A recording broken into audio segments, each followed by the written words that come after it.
Thank you po. Maraming salamat for supporting Family of Two. Invite natin everyone to watch Family of Two. Note po tayo ng Family of Two.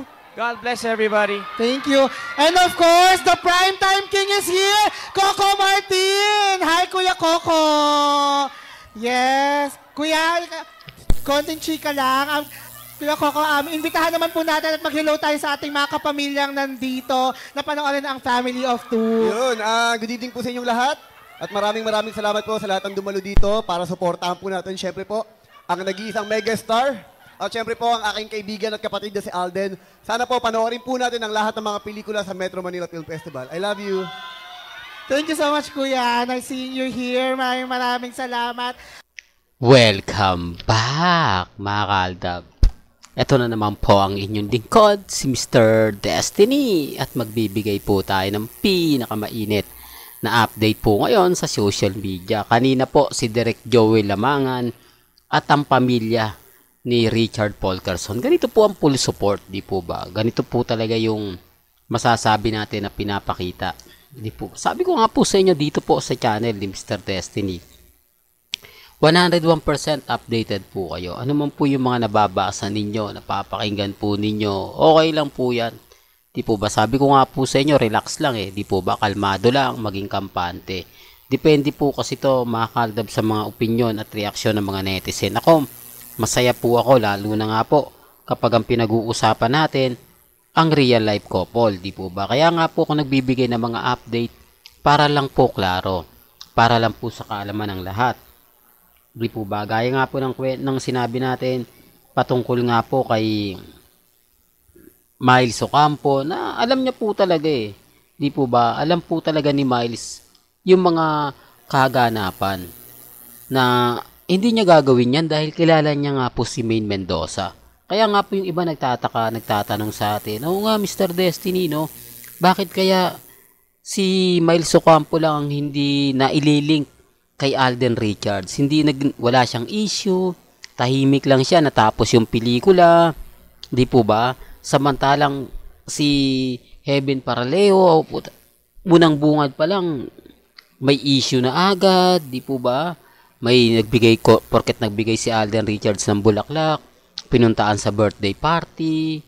Ngayon na, ang dami ng mga komento, ang dami ng mga sinasabi, ang dami ng mga pahayag.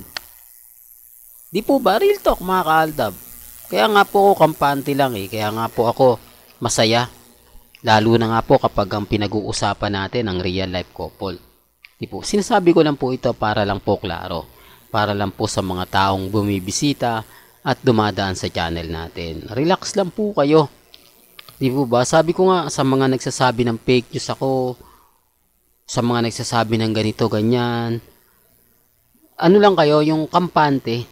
Sa dami po kasi ng mga lumalabas ngayon sa Instagram, sa Twitter, sa Facebook, sa mga nagpapakalat ng impormasyon na ganito ganyan. Relax lang. Sa totoo lang po, may mga sigalot, may mga komento, may nagsasabi ng ganito, ganyan. Hindi ko na pinapansin yun kasi alam naman po natin eh. Hindi po ba, magpapa-issue na lang po sila. Kita nyo, hindi po talaga nagkaroon ng issue si Miles. Pansin nyo po ba?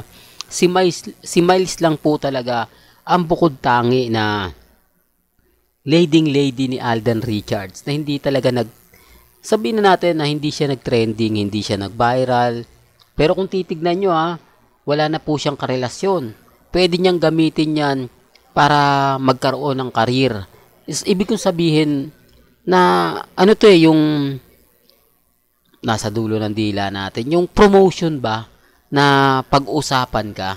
Promotion na kumbaga lagi kayong magkasama na kung saan yayayain mo ng ganito, ganyan. Yung tipong ganon.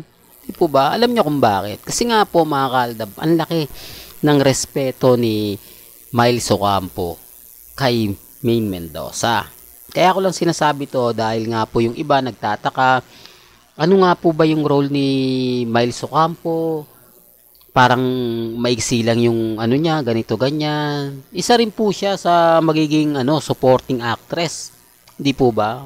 Kung sakasakali. Dahil nasa kanya rin po ang momentum na karelasyon ni Alden Richards. Sinasabi ko lang po ito para lang po klaro.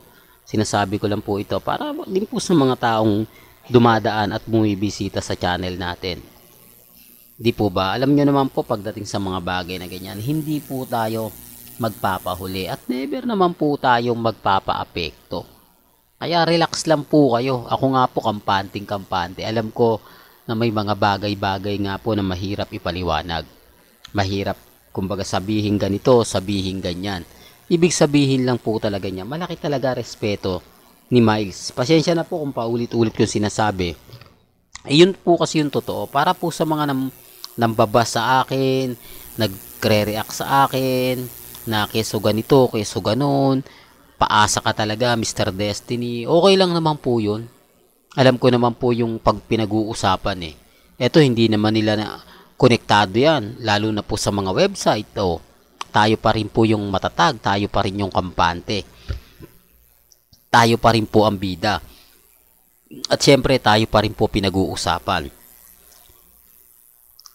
Ang Aldab po kasi hindi na talaga mawawala. Lalo na po na parami na ng parami yung mga mamis na sumusuporta sa channel natin, nagbibigay ng mga masabi natin kumbaga saya. Di po ba yung mga komento na Mr. Destiny, tuloy mo lang yan. Hayaan mo sila. Di po ba nakakataba po ng puso yung mga ganyang maririnig mo? Kasi totoo naman po eh. Kahit anong pong sabihin ko rito, magiging bitter lang ako sa mga baguhan. Magiging bitter lang ako sa mga dumadaan. Pero ang katotohanan po na mas marami pa rin po ang nagmamahal sa Aldab Nation. Ebidensya at resibo yung mga kumakalat sa Instagram, sa website, sa Twitter, sa Facebook, na Aldab lang pa rin po malakas. Hindi po ba? Oh, bitter lang po talaga ako kapag ako nagbibigay ng update. Ramdam nila na pag si Mr. Destiny, sigurado napakaraming nanonood, napakaraming nakikinig, napakaraming umaasa, nag-aantay kung ano nga yung mga latest niyang ibabato. Di po ba? Taliwas nga po sa mga sinasabi at pahayag ng iba. Doon lang po, matik na yan eh. Kung papansinin nyo, kung titignan ninyo. Ako naman po, pagdating sa bagay na ganyan, hindi na po tayong makikipagtalo, never na po tayong kumbaga kulitan sa kanila, hindi na ako Sabi ko nga po sa inyo, hinahayaan ko na lang. Kasi alam ko naman po na wala naman pong patutunguhan kung lagi ko po silang kumbaga papansinin. Po ba? Gaya po ng mga komento masasakit. Normal lang po. Sa mga mamis po na laging sinasabi ang kulto, delulo, kumbaga masasakit at mas maanghang pa, okay lang po yan. Sabi ko nga po sa inyo, maging kampante lang po tayo eh. Hindi naman po tayo agad-agad mapapansin, wala pong titingin, kumbaga suporta, naandyan pa rin. Kaya relax lang po kayo. Gaya po ng mga lagi kong pinapaliwanag, lagi kong sinasabi, lalo na po sa mga nagagalit po sa channel natin, naiinis, normal lang po yan. Kasi tayo lang naman po yung tuloy-tuloy sa pagbibigay ng update. Hindi tayo nagpapatinag, hindi po tayo nagpapatalo. Kung ano po yung latest, kung ano yung trending, doon lang po tayo. Gaya nga po ng pinapaliwanag po kung ngayon, patungkol nga po kay Miles. Respeto na lang po sa mga nagsasabi ng fake news, sa mga nagsasabi ng ganito. Cool lang po kayo.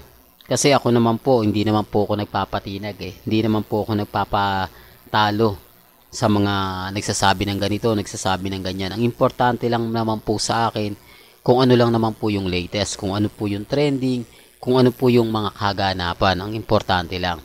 Kaya wag po kayong padadala, magpapaapekto sa mga sinasabi at pahayag ng iba. Real talk to mga kaaldab.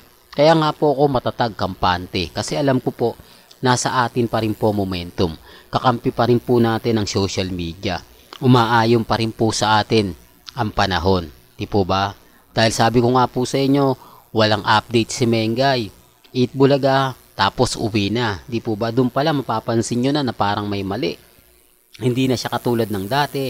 At talaga naman pong mapapaisip ka kung saan nga po ba o nasaan nga po ba si Mrs. Paul Carson. Well, hanggang dito na lang po yung updates natin, mga kaaldab. Kaya kung gusto nyo pa po ng pinaka-latest at sariwang update, abay tumutok lang po kayo dito po sa channel ni Mr. Destiny para updated po kayo sa mga latest at sa mga bagong video po na ilalabas po natin maya-maya lang. Hanggang sa muli, salamat po sa panonood at pakikinig.